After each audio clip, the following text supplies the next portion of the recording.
all forms. Thou art the origin and goal of all. Thou art the self of all.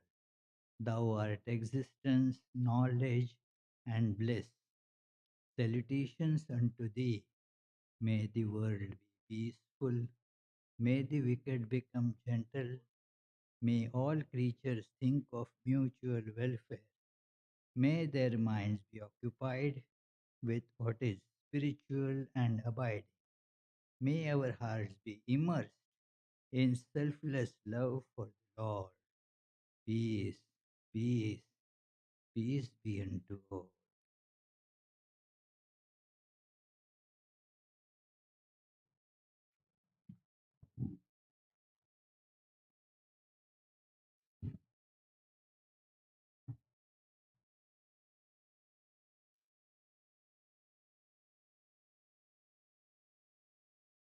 ॐ आत्मा मे शुद्ध्यन्ता ज्योतिरहं विरजा विपाप्मा भूयासगं स्वाहा. May my physical self be purified. I am of the nature of consciousness, free from all impurities.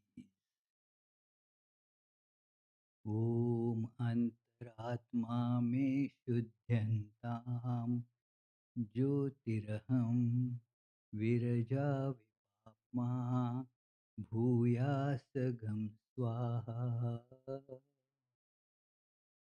Om, may my mental self, the subtle body, become purified. I say I am of the nature of light supreme, consciousness supreme, free from all dust of impurity. Om Paramatma Me Shuddhantam Jyotiraham Viraja Vipapma Bhuyasagam Swaha. Om, may my spiritual being be purified. I am of the nature of infinite pure consciousness, free from all impurities and all sins. Om Shanti, Shanti, Shanti. Let us feel the center of our consciousness,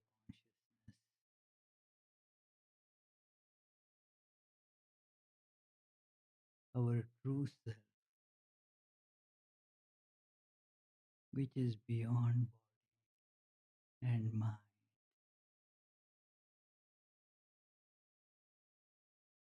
Let us, for now, push away all other temporary identities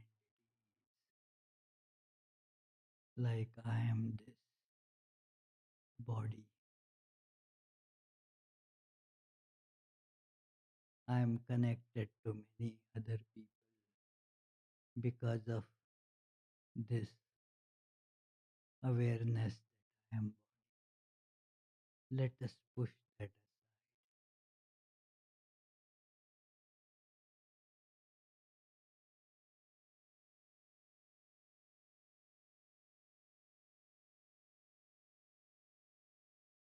With this, one can see that I am beyond birth.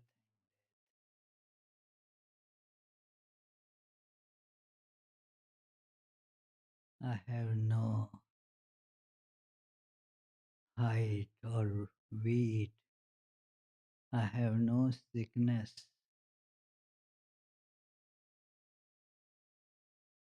I have no identity of gender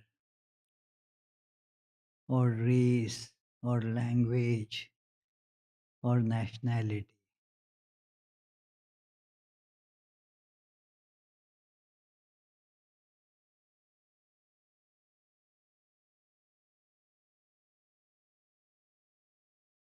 I am not the mind either.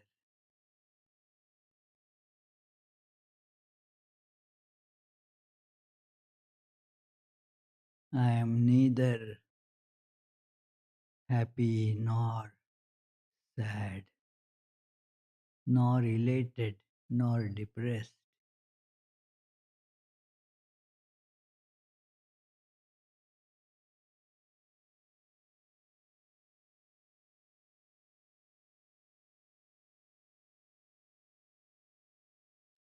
I am free from all desire.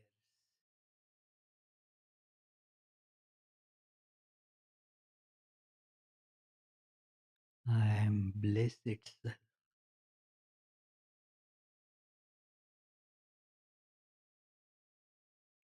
I am all pervading.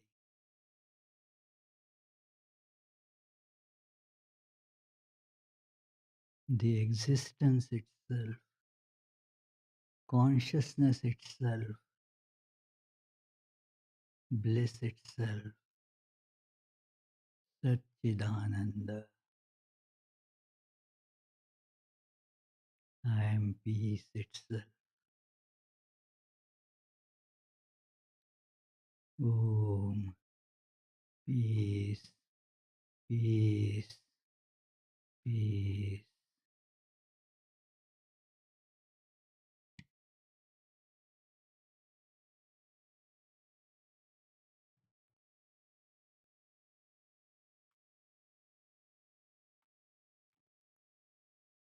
So, dear friends, today we shall be discussing a very interesting topic about the experiences and the expressions of Sri Ramakrishna. But before going to that, let us feel, how about we all?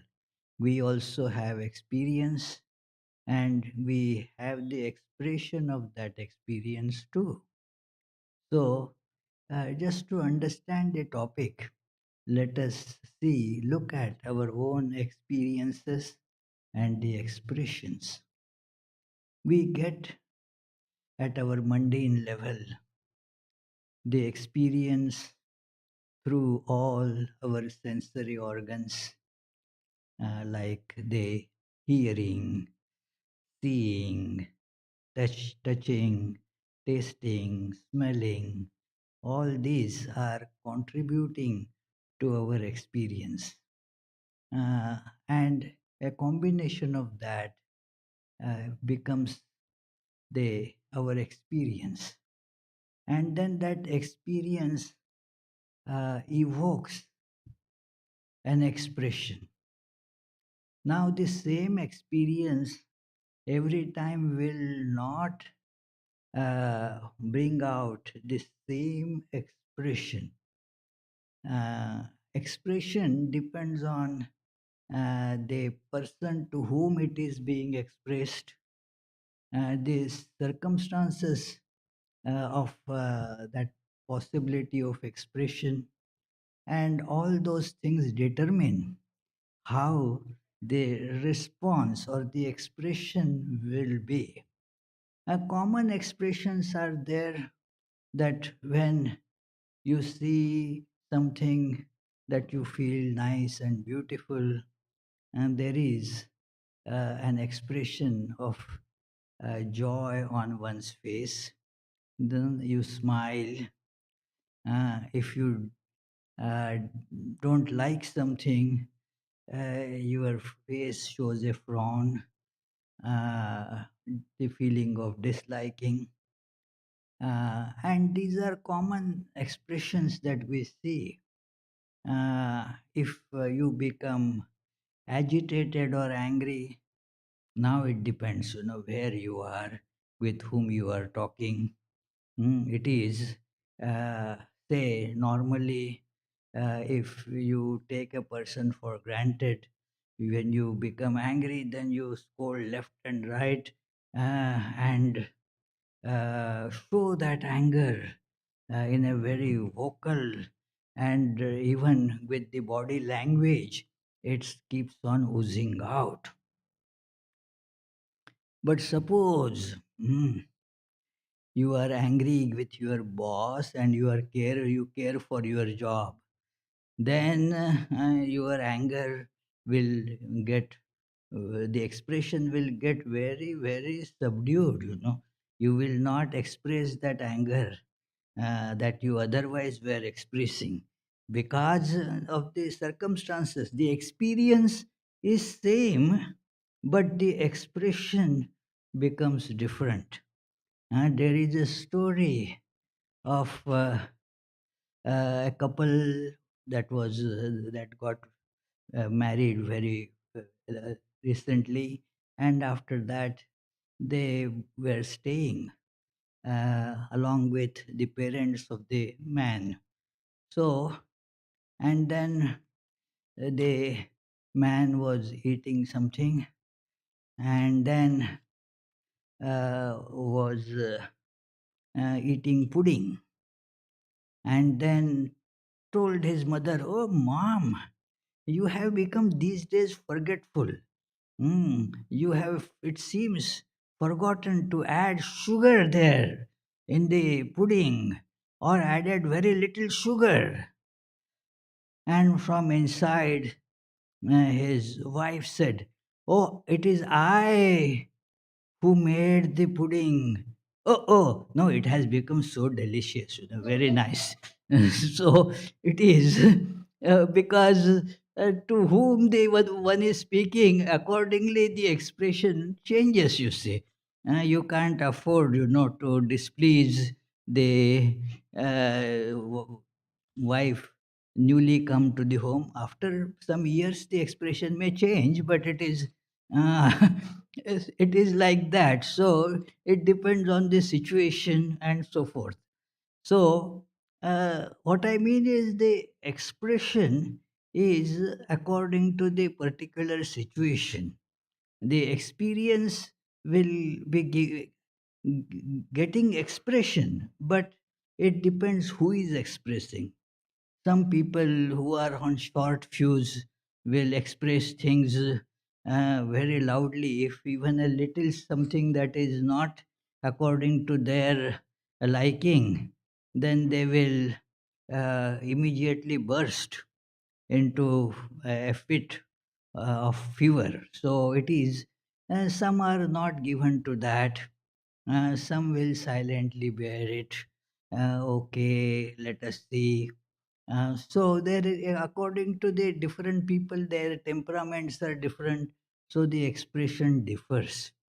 So there is a big variety in expression, although the experience is same. Now let us turn to experience of Sri Ramakrishna. Let us uh, think about it a little bit before we go to the variety of the tremendous experience that Sri Ramakrishna had. Sri Ramakrishna had realized that God alone is the reality, the unchanging existence in and through everything. Like many these ornaments, say, made of gold.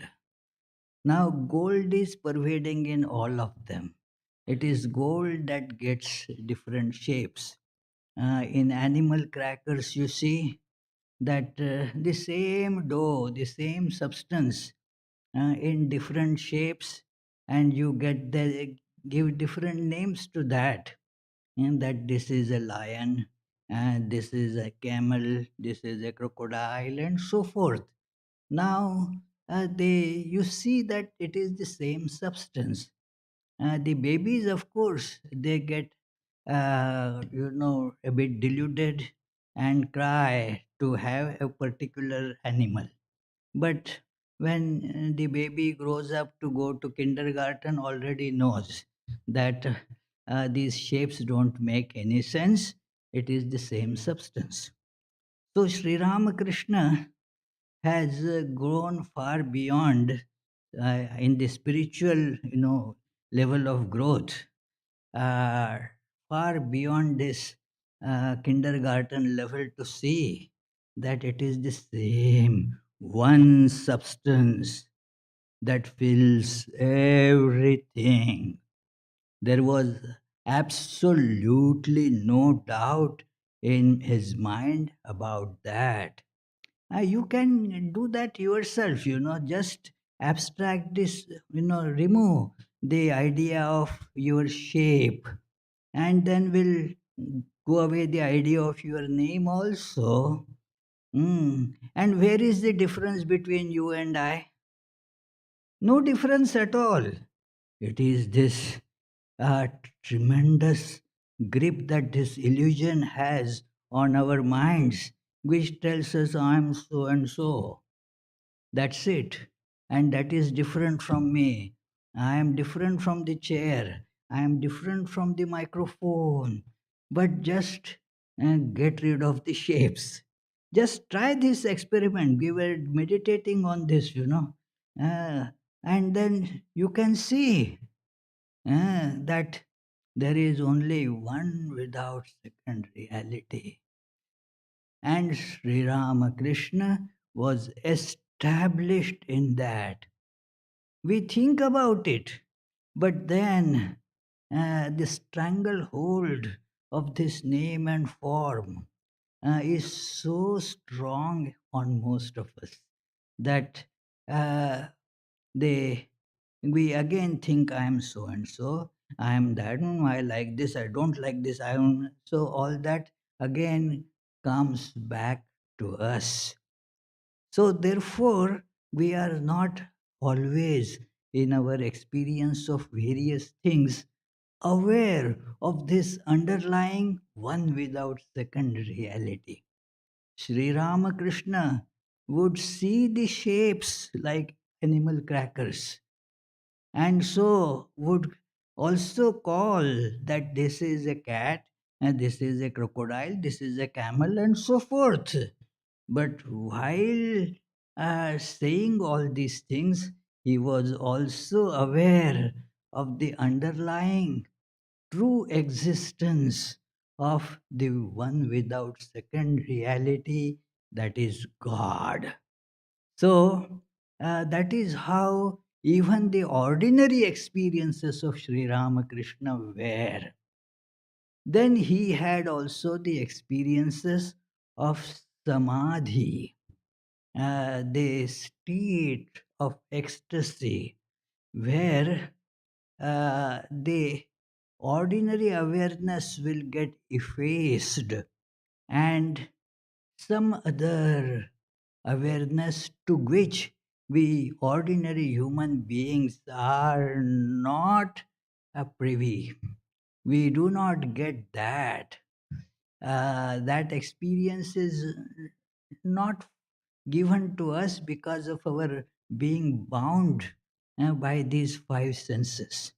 Imagine Swami Vivekananda explains it like this, that if one of us has a sixth sense, now there are people who claim sixth sense and all that, maybe, but then Mm, it is, suppose Analysia has sixth sense. Then by that sixth sense, whatever she knows, I and you will not be able to know that because that is the sixth sense. So Sri Ramakrishna would transcend this common sensory world to another realm where there will be different senses, different spheres of existence, and he would have experience of those levels and then expression of that too. So, uh, then there will be some experiences. Some means in his life numerous, where there will be no subject object at all. The perceiver and perceived, that distinction is completely effaced. That is called, technically speaking, the Nirvikalpa Samadhi, the highest absolute merging into that supreme awareness. And many scriptures describe this special feature of, you see, the person who is established in this awareness, even when that person is dealing with the ordinary objects. Ordinary objects, when we deal with it, not only we experience them, but with that experience gets associated an arousal of a desire and a corresponding action. Like, for example, our Mayuk sitting here uh, sees chocolate. Now, it is not just an experience, there will be the associated desire to eat it also, and a corresponding action will also follow. Of course, he will have to see that my mom and dad are not nearby, then, yeah, then that makes matters easy, you see. So it is, uh, but that is how, you see, every person has, with an experience, there is the association of like, dislike, wanting, not wanting. Mm. So, attraction and aversions, they are associated with that. A person who is established in his supreme truth does not have any desire, because knows that these are just objects which have actually no existence. They are not real. And when you know something to be not real, you won't have any desire for it. It is only our idea that it is real, then you have the desire of it.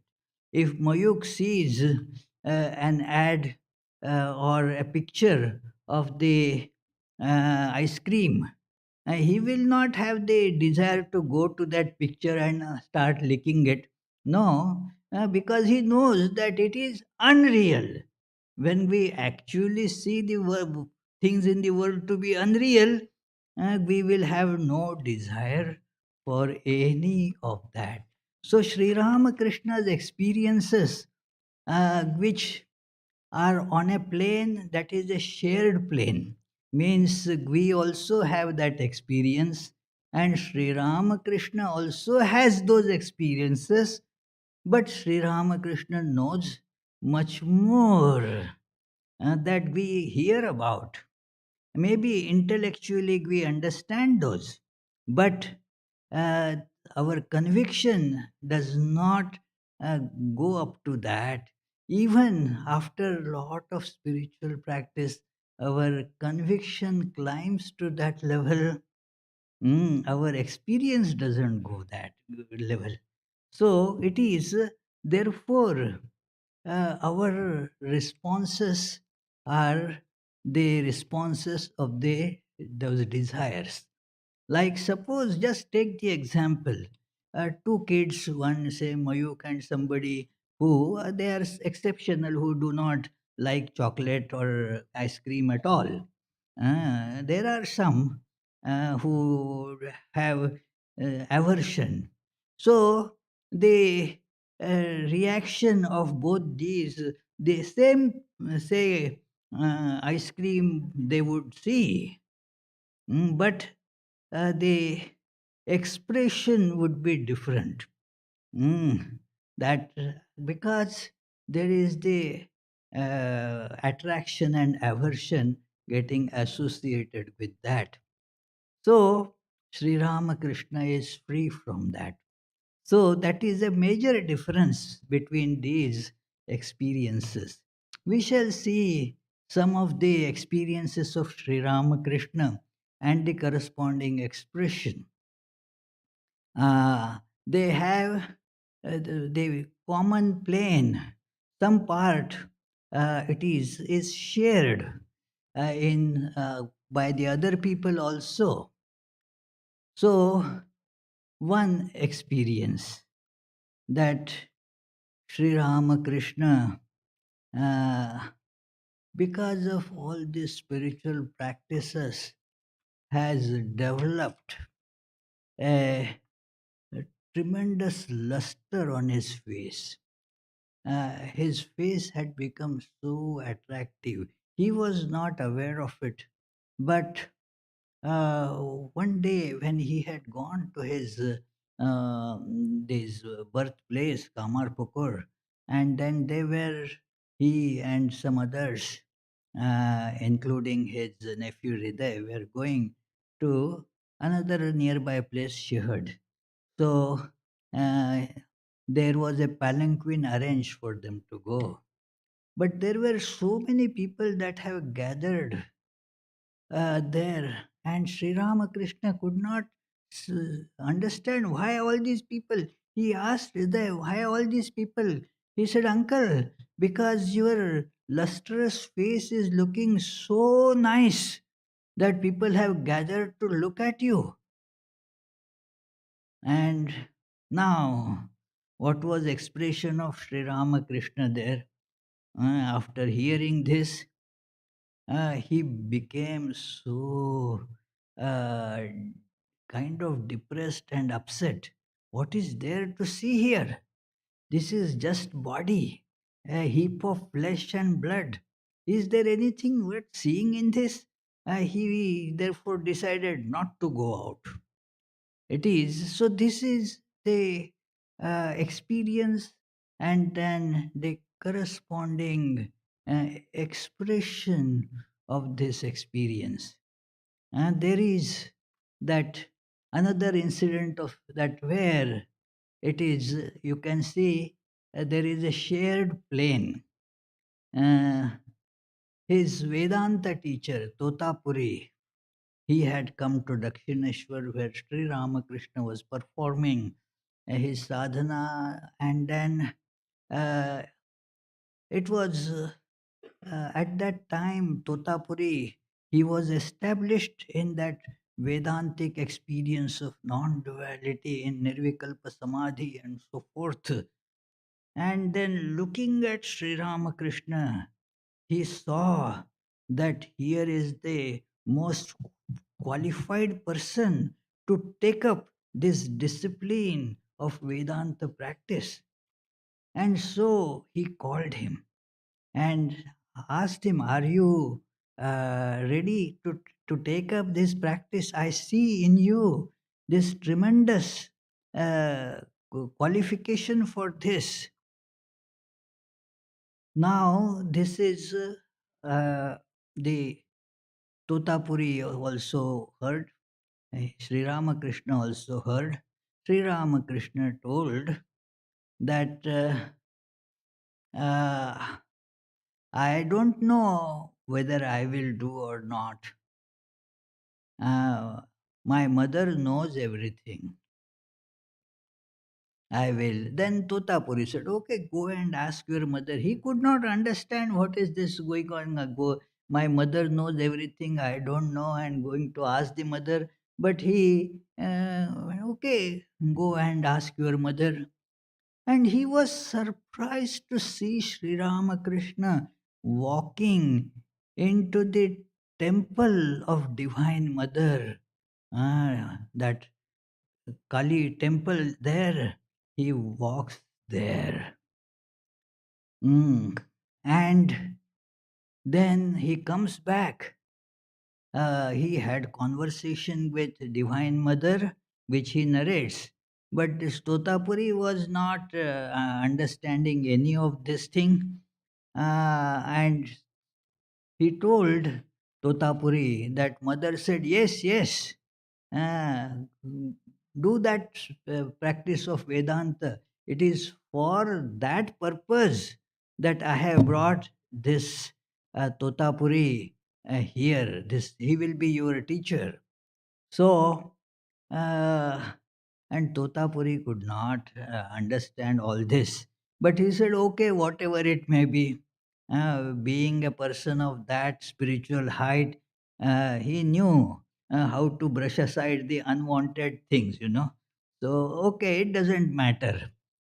So, this is how these they differences in response were that uh, Sri Ramakrishna who had this experience, and suppose somebody else, just you can imagine, asked by Totapuri like this, his response would have been completely different.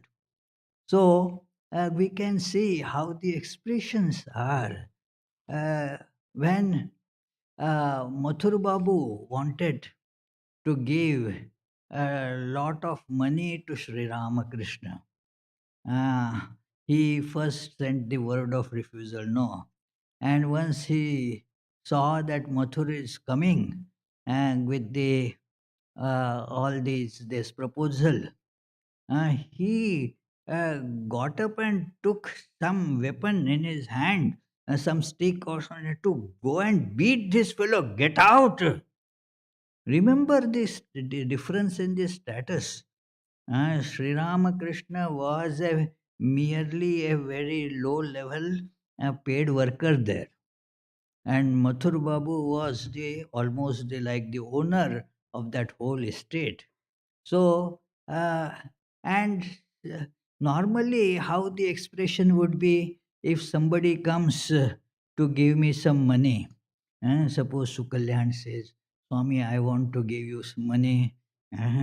My face will be lit with joy. Ah, welcome, welcome. Yeah, I know you are actually a very generous person, and thank you, and so forth. So the expressions are so different depending on what we value. So, same experience will have a variety of expressions. So, Sri Ramakrishna's expression is worth studying there. Then, now I will turn to those experiences which are only for Sri Ramakrishna. Even when I read or anybody reads, lot of doubts come up that how is it possible? We do not even understand the narration of Sri Ramakrishna properly. But that is what Sri Ramakrishna experienced and tried to narrate it. That one is about that Narendranath Swami Vivekananda, a tremendous vision that he had about Narendranath. And then uh, in all his dealings with Narendranath, whether uh, when he is coming to Dakshineshwar and Sri Ramakrishna is feeding him, or he is fighting, having arguments with Sri Ramakrishna, or he is scolding Sri Ramakrishna. In all these, whatever outer picture of Narendranath that he had, always had this background that who is this Narendranath? So that is why it is so important. Let me read. Sri Ramakrishna is describing this. Mm. One day I saw that through samadhi my mind was going up by a luminous path. This is something that is not experienced by us. Going beyond the gross world studded with sun, the moon, and stars, it entered first of all into the subtle world of ideas. The more it began to ascend to higher and higher strata of that realm, They more did I see beautiful ideal forms of deities existing on both sides of the path. It came gradually to the last extremity of that region. I saw a fence. It is his experience. Remember, he is not imagining and writing these things, or he is not telling a story. It is. I came gradually to the last extremity of that region.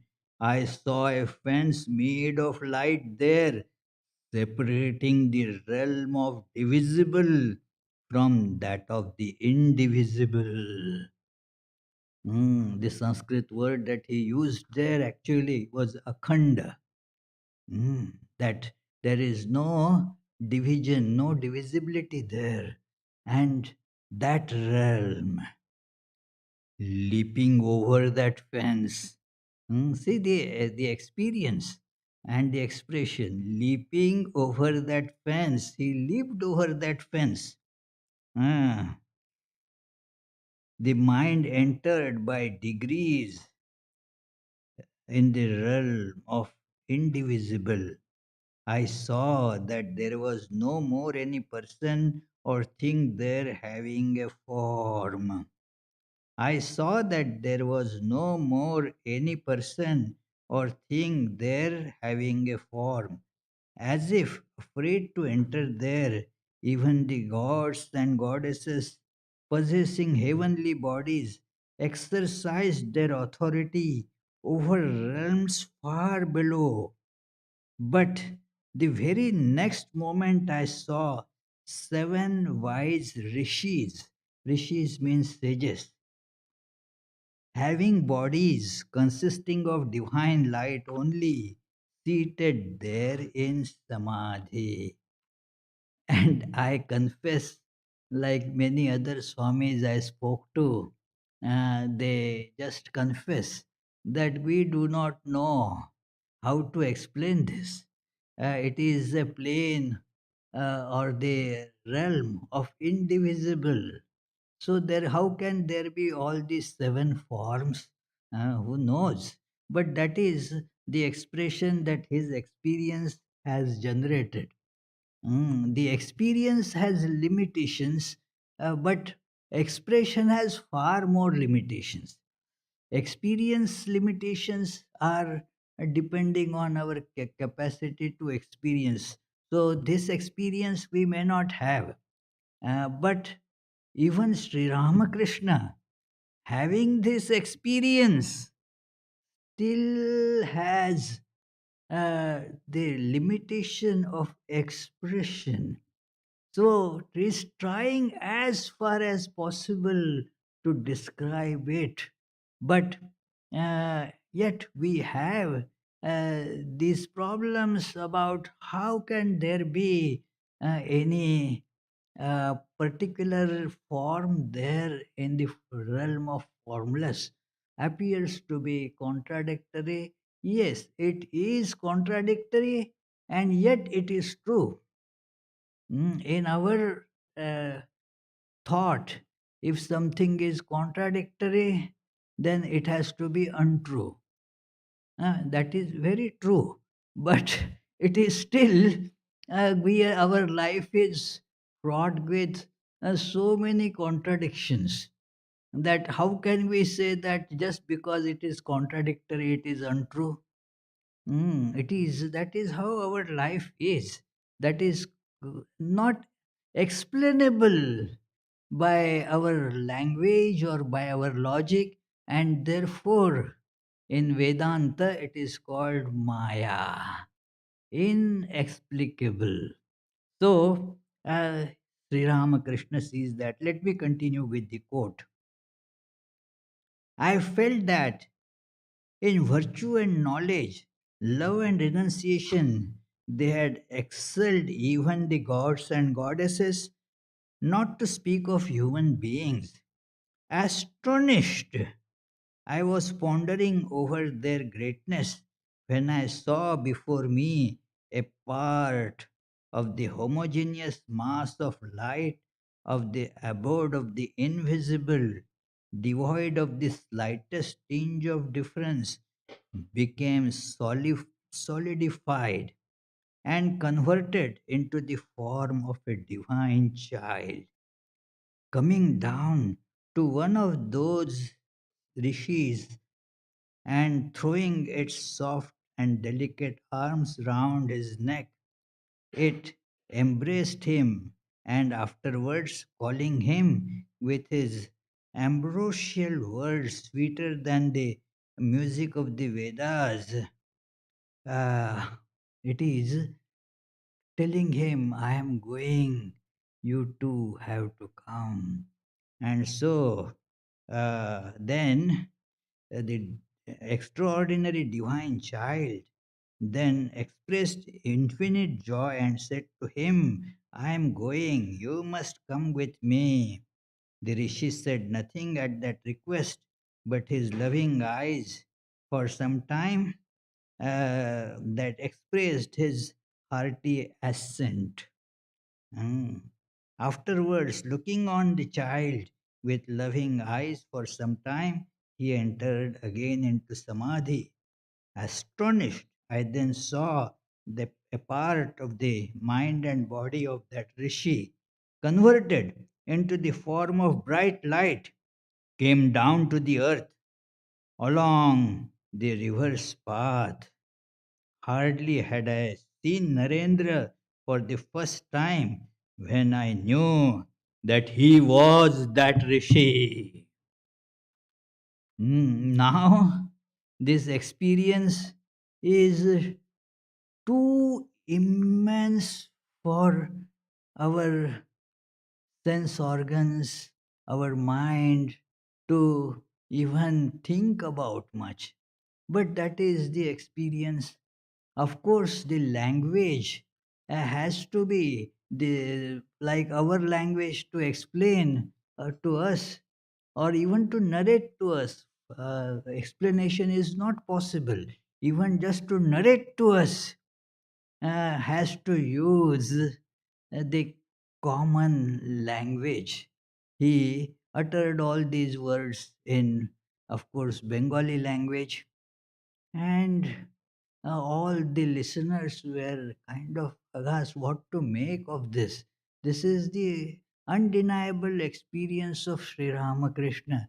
And as the result of this experience and constantly viewing Narendranath with that, he always had a tremendously high opinion of Narendra in spite of some others not liking Narendra's behavior initially. The first impression that even the author of this book, from which I am taking these quotes, Swami Sardananda, Swami Sardananda, he wrote the great biography of Sri Ramakrishna and his divine play, or Sri Ramakrishna and his the great master. So great master, that is from that I have taken these quotes.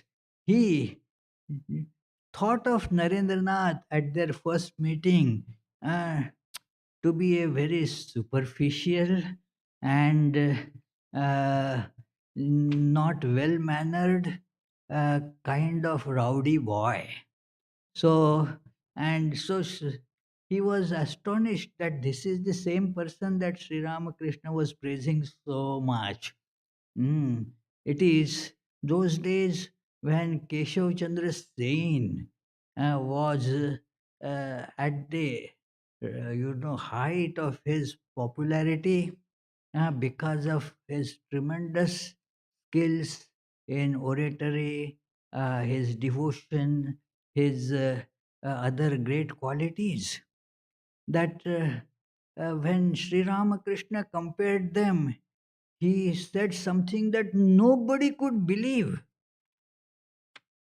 He said that I see experience, the experience and the expression that he was now the seeing was same, Everybody was looking at this college going boy, Narendranath, not just Sri Ramakrishna. So that was kind of a common realm of perception.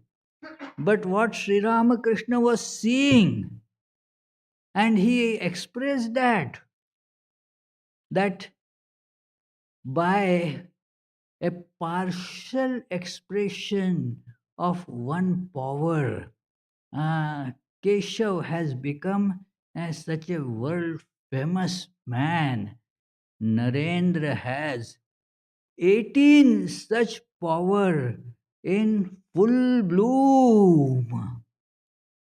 And nobody could accept that. Narendranath, he told Sri Ramakrishna, please stop saying all these things. Stop saying all these things because people already they think of you as a kind of, a lunatic. They will have a confirmation when you say like this. Don't say any such thing. Sri Ramakrishna's answer was, this is what Divine Mother tells me. How can she be wrong?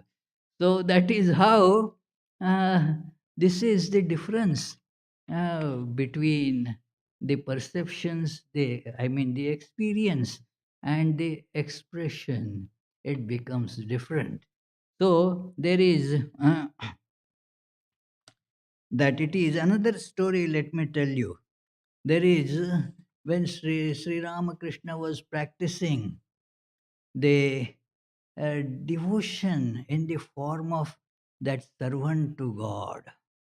That is a very commonly practiced spiritual discipline, comparatively easier because it automatically makes the biggest obstacle in our spiritual, in getting spiritual wisdom, getting subdued. That is, Lord, I am your servant. So the ego automatically is pushed down because of that position. So Sri Ramakrishna was practicing that discipline, that I am your servant. And the most adored, uh, the expression of this devotion of in the form of a servant of God is the Hanuman, Mahavir Hanuman, who was servant of the Lord Rama. Very wise. He is called Buddhimatam Varishtham, greatest amongst the intelligent people.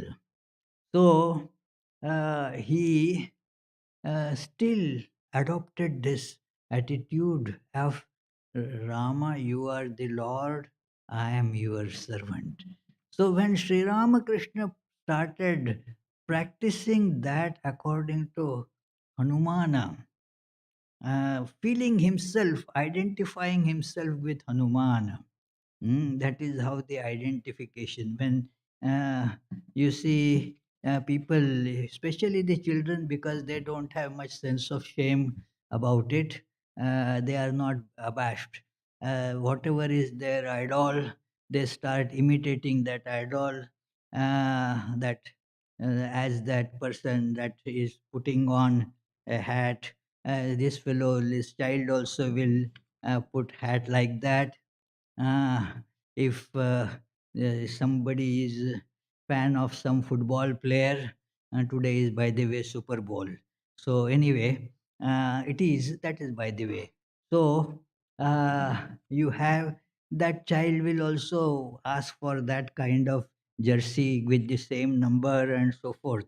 And those makers of those jerseys make a lot of profit by doing that, and the child wants to imitate, how this fellow stands, I will also stand like that. How this fellow throws the ball, I will also throw like that, and so forth. So now Sri Ramakrishna's idol was this Hanuman, and taking up this in practice, what happened was his whole frame became like this Hanuman's frame. Like Hanuman was shown as a monkey. So Sri Ramakrishna's frame also assumed that kind of size and shape. He was also, therefore, like a monkey, used to climb on the trees and then would eat, just pluck the fruits and eat. So, not only that, his tailbone grew to give a kind of tail there. So now it is, this is all this is recorded. It is Swami Sardananda therefore says, giving many such examples, the rules of modern physiognomy, anatomy, they will have to be changed if you study this life of Sri Ramakrishna thoroughly. It is because those sciences they develop by observing. It is an inductive logic. Inductive means that you see one person like that, another person like that, same another 20 people like that. So you make a rule that that is how human body is. But in inductive logic, always there is the possibility somebody will not obey those things. So it is Sri Ramakrishna because of spiritual practice, and he has Sardananda Swami has given reasons also. Anyway, they when he was doing that, he got a vision of Sita. And right in Dakshineshwar, there he got means the surrounding were like Dakshineshwar, and under a tree he saw uh, that I saw that figure that was that of a woman, for there were in her no signs of a goddess, such as the possession of three eyes, etc. But the extraordinary spirited and solemn expression of that face, manifesting love, sorrow, compassion, and endurance, was not generally seen even in the figures of goddesses. Looking graciously at me, that goddess woman was advancing from north to south towards me with a slow, grave gait. I wondered who she might be when a black faced monkey came suddenly, nobody knew whence, and sat at her feet, and someone within my mind exclaimed, Sita, Sita! So, this is how, this is his experience, and this is how he narrated. Now, narration requires language, and the language has, you have to uh, have, say, English language or Hindi, Sanskrit, Swahili, and the words will have to be arranged in a different way in each language. And syntax is different. Also, there has to be a sequence in whatever language you may choose. But the experience is not a sequential, it is one. Now, to express that experience, now you arrange the words in a sequence. That is where the experience gets a big hit. It loses a lot of the experience in that kind of expression. So, but there is no other way. So one has to uh, get this, and now we have to exercise our mind. And from the words, go back to the experience. Try to feel the experience. The expression is there, but from that expression, let us go back to that experience and feel that Sri Ramakrishna's experience. Now there is the another narration that I will put here before we close this discussion for today, and that is when Sri Ramakrishna tried to explain to the assembled devotees about how is the experience of the absolute samadhi, nirvikalpa samadhi, means there is no trace of subject object left there. It is just a full blown consciousness. It is not sleep. Many so called scientific people, they say, oh, it is in sleep also, it is like that. No, in sleep, it is the dense ignorance. This is the state of supreme knowledge. It is completely opposite of sleep. So, uh, in sleep, it is the subject object are held just at bay. But in samadhi of this type, the reality of the subject object is completely effaced. This line is removed. So, but how to express that? There is no expression to it. But the devotees used to urge him, tell what happens in that experience.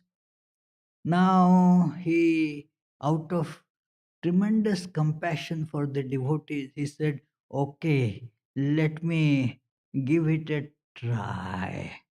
And then started very carefully. Now he was ascending the path because his natural inclination of mind was to merge in samadhi. He mentions that at times that it is for you people I somehow forcibly pull my mind to this level. Otherwise, the natural propensity is to go in samadhi. It is completely opposite to us. In meditation, we somehow try hard to think of God and remove all other things. But that also, because the natural propensity is to be with the names and forms, it keeps on falling on names and forms, likes and dislikes, and so many things. So, just look at that contrast. Now, that Sri Ramakrishna, therefore, just so that he can explain what happens in this process, he is narrating this. Uh, he described clearly the centers and the corresponding experiences up to the heart and the throat. The Kundalini rising, he showed that it is what happens, what vision you see at that point, how the experience is there. He all could narrate that. He then, uh, after describing what happens, when the Kundalini rises to the eyebrow level. These are the various states. Don't think that eyebrow, there is something at eyebrow. Let me do some surgery and I may find something. No, there is, this is just a figurative description of what happens in terms of rising. And this is the spiritual evolution. Kundalini is the spiritual process of spiritual evolution described. And we have the evolution of species described by Darwin and the post Darwin evolutionist. Wonderful, very good. But that is only one dimension. There is this psychological evolution, and that is another dimension. And then there is something that is spiritual evolution. The spiritual evolution is the evolution of one's consciousness.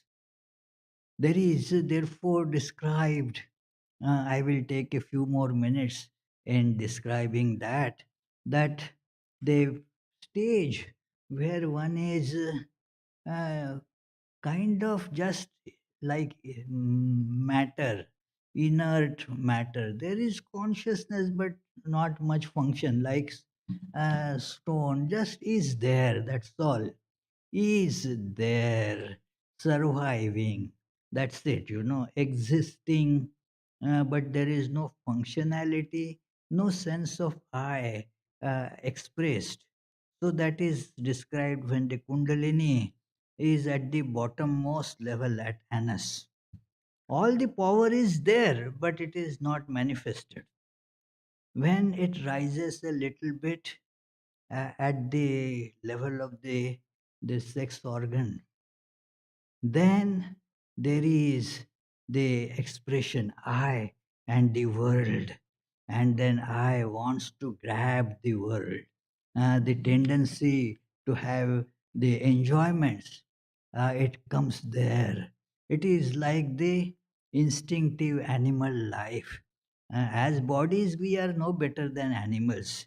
So it is that idea comes of having this enjoyment. Then uh, the Kundalini rises further when it comes to a higher level described as near the navel. Then the experiences that of a human being compared to that of other animals, human beings want to get more power, more knowledge. That is what makes for the development of art, sciences, wealth, and so forth. So the height of that is described as the Kundalini rising to that level of navel. But still, there is no really spiritual awakening. That comes when the Kundalini rises further, and there one becomes really human, really human, with the quest, who am I? Who am I? What is the purpose of life? And so forth. Those questions become meaningful there. What is the purpose of life? What is the reality of everything? What is it that never changes? And so forth. So that is when the Kundalini reaches the level described at heart. And now it is going to search the answer for this question, who am I? Hmm. And so when it gets the answer, we all can, simple logic will tell us that I am really infinite. I am all pervading. I am perfection itself. That thing starts being felt, that is described when the Kundalini rises to the level of throat. Now it now sees, as it were, it is now in hot pursuit of that goal. Ah, it is like the uh, that hound dogs, bloodhound dogs, when they get the scent of that blood, now they know, and they now are looking for that. Now they are sure of the reality. So now here there is no doubt left. The reality of self is very clear. But still there is a very difficult path to go to. And that is where it reaches the level described as the uh, something between the eyebrows. Mm. So now at that level, this subject object kind of merge. Ah, so Sri Ramakrishna goes up to that. Ah, this supreme self is directly known, and the individual experiences samadhi when the mind comes up there. There remains then but a thin, transparent screen separating the Supreme Self and the individual self. This is the expression of Sri Ramakrishna at that level. This spiritual aspirant, sadhaka, then experiences saying this. The moment he started to describe in detail the realization of the Supreme Self, he was plunged in samadhi. Mhm. That when the samadhi came to an end and he tried again to describe it, it was again would reach there and then would go no further to describe. Ah, was he not really describing? Was he not really expressing? He was expressing the nature of it, that it is beyond words, beyond mind, beyond senses. Therefore, there is no description of that experience. So, uh, it is like this Sri Ramakrishna's experiences. This is all taken from that book, Lila Prasanga, or Sri Ramakrishna, the Great Master. There is a separate nice book, The Visions of Sri Ramakrishna by Swami Yogeshananda, who recently passed away. Wonderful writer. So, uh, you can read that book, wonderful book, The Visions of Sri Ramakrishna. So, think about it, and then if you have any questions, you can voice them or type them if you are listening online.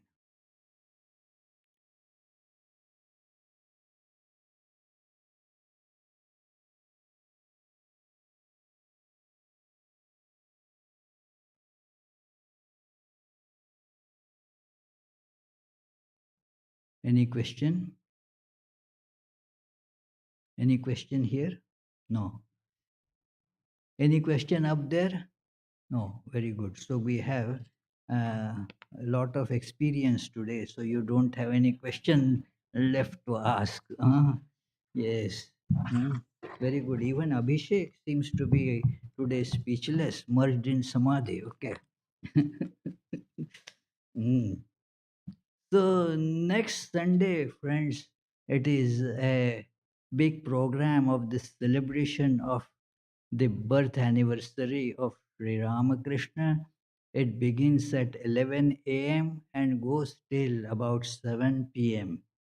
So you are all invited to join the all the different programs that are going to happen during this 11 a.m. to 7 p.m. It is so you can come to all of those or any of those. So it is that is next Sunday. The Tuesday, Friday classes at 7:30 p.m. They will go on as usual. Morning, evening meditations and prayers, they also will go on as usual. So now let me conclude. Oh, there is a spiritual retreat happening on April what 8? April 8. Yes. So I was saying either 7 or 9. It is right in between them. Okay. Saturday, April 8. So you can see the poster outside, and then it requires registration. You can register here or you can register online. Now let us recite the closing prayer. Oh, and another thing, it is just a news item that Swami Yogatmananda, because he will be traveling to India. You know Swami Yogatmananda, so it is, yeah. So he is going to travel to India during the month of March, most of it. So you will get the opportunity to listen to many illustrious different speakers in the month of March. So, this is just a piece of news. So, let us have the closing prayers. May the Divine, who is Father in heaven of the Christians, Holy One of the Jewish faith, Allah of the Muslims, Buddha of the Buddhists, Tao of the Taoists, Great Spirit of the Native Americans, Ahur Mazda of the Zoroastrians, and Brahman of the Hindus lead us from the unreal to the real, from darkness to light, from death to immortality. May the all loving being manifest himself unto us and grant us abiding understanding and all consuming divine love. Peace, peace, peace be unto all. Now there will be our regular arati, after which you are all invited to join the delicious soup.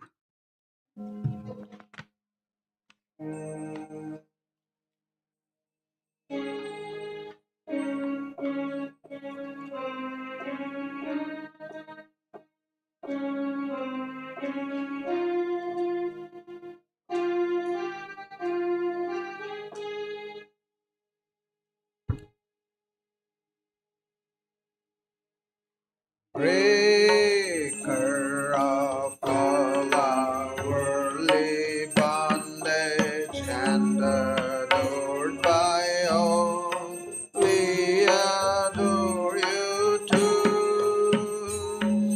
Stainless Lord, assuming human form. Stainless Lord, assuming human form. Transcendent yet filled with love. You free us from the stain of sin and ornament our world. Consciousness is your form. Your eyes always purified by knowledge. Your eyes always purified by knowledge. Looking at them, illusion is gone. Ocean of shining love and feeling, ever inebriated in your infinite love. Your feet always dear to your devotees. Your feet always dear to your devotees. From our boat to cross this world, reveal to us as God incarnate and the Lord of all things, helping us join with you.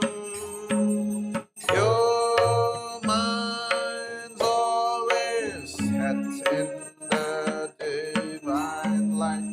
Your mind's always set in the divine light. This we can see through your grace. Destroyer of our worldly sorrow and compassion so infinite is your word. Your life's offered for the world's deliverance. Your life's offered for the world's deliverance, saving us from darkness and fear. Breathe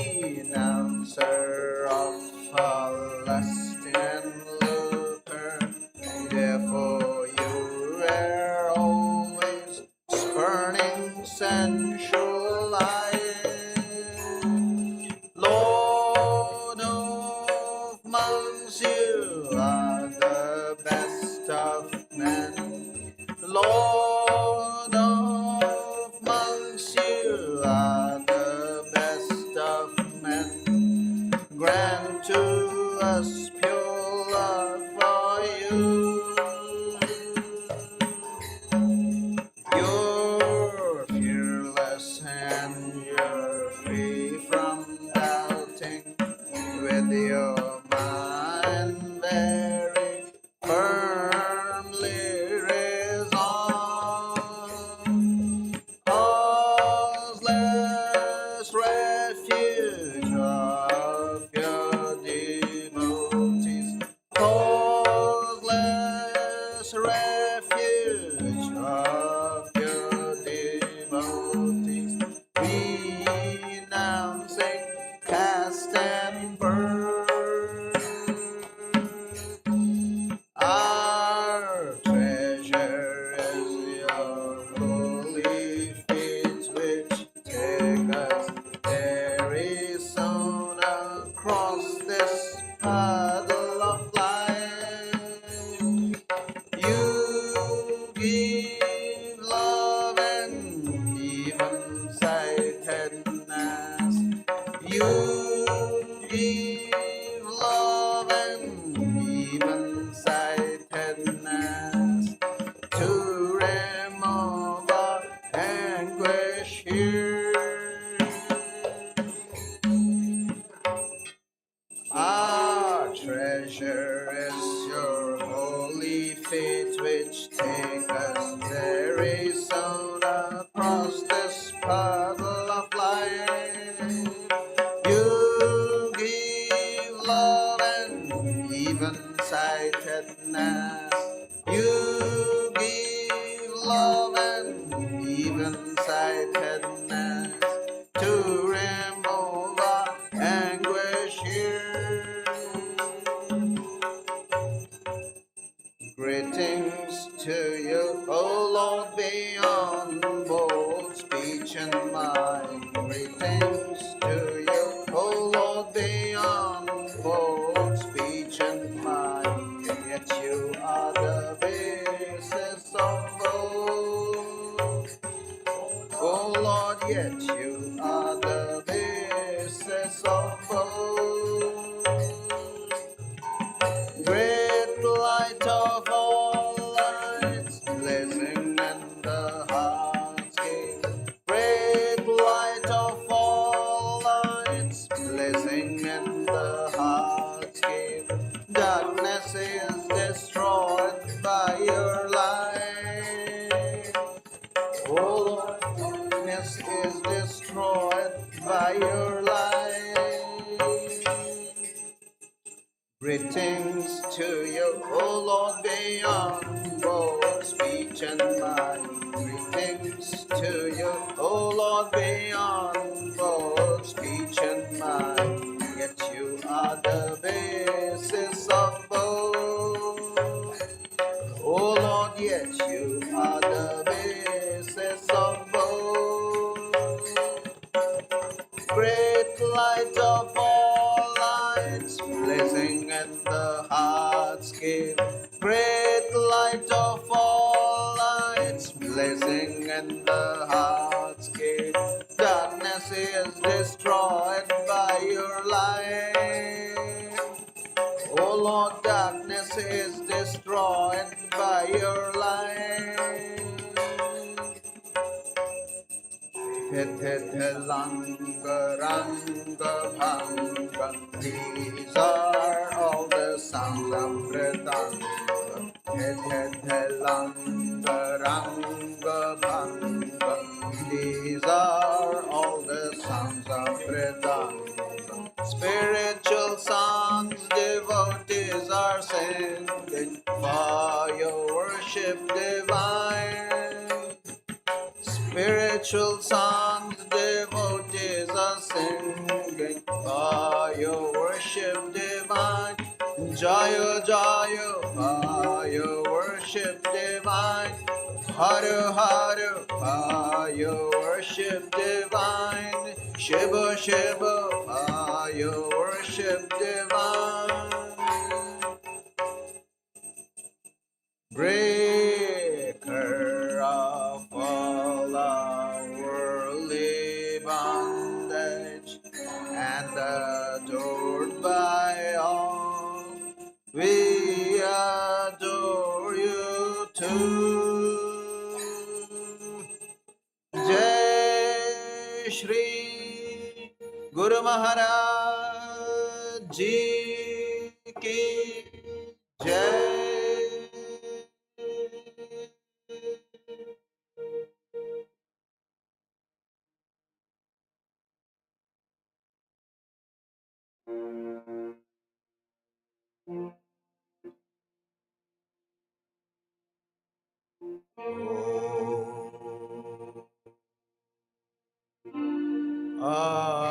Auspicious and blessed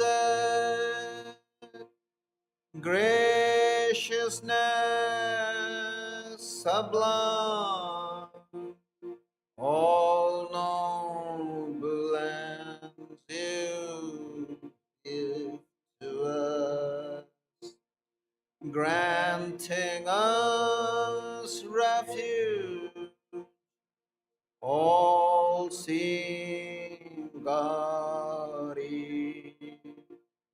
O Mother Divine, our love to you.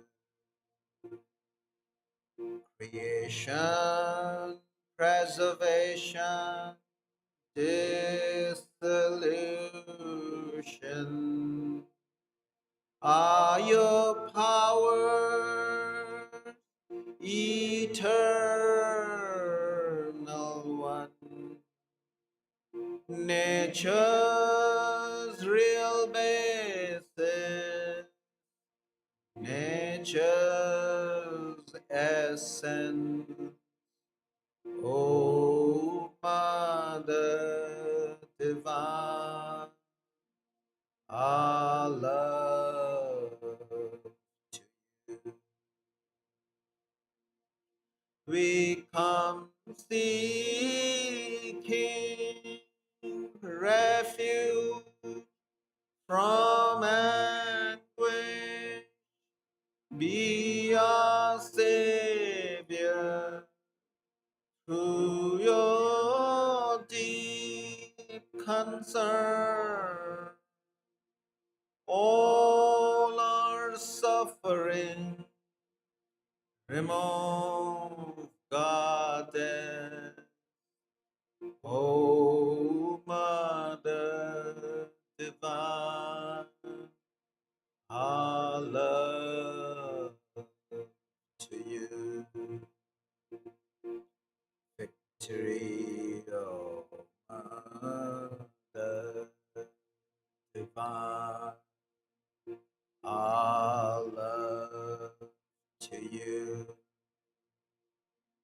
Blessed Mother Divine, our love to you. Blessed Mother Divine, our love to you. Blessed Mother Divine, our love to you.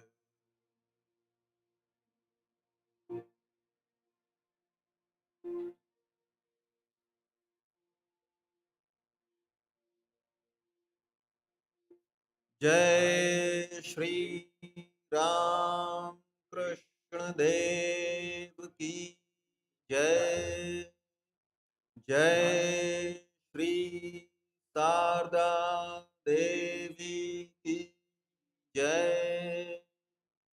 Jai Shri Swami Vivekananda Ki Jai. Jai Shri Buddhadev ki Jai. Jai Shri Jesus Christ ki Jai.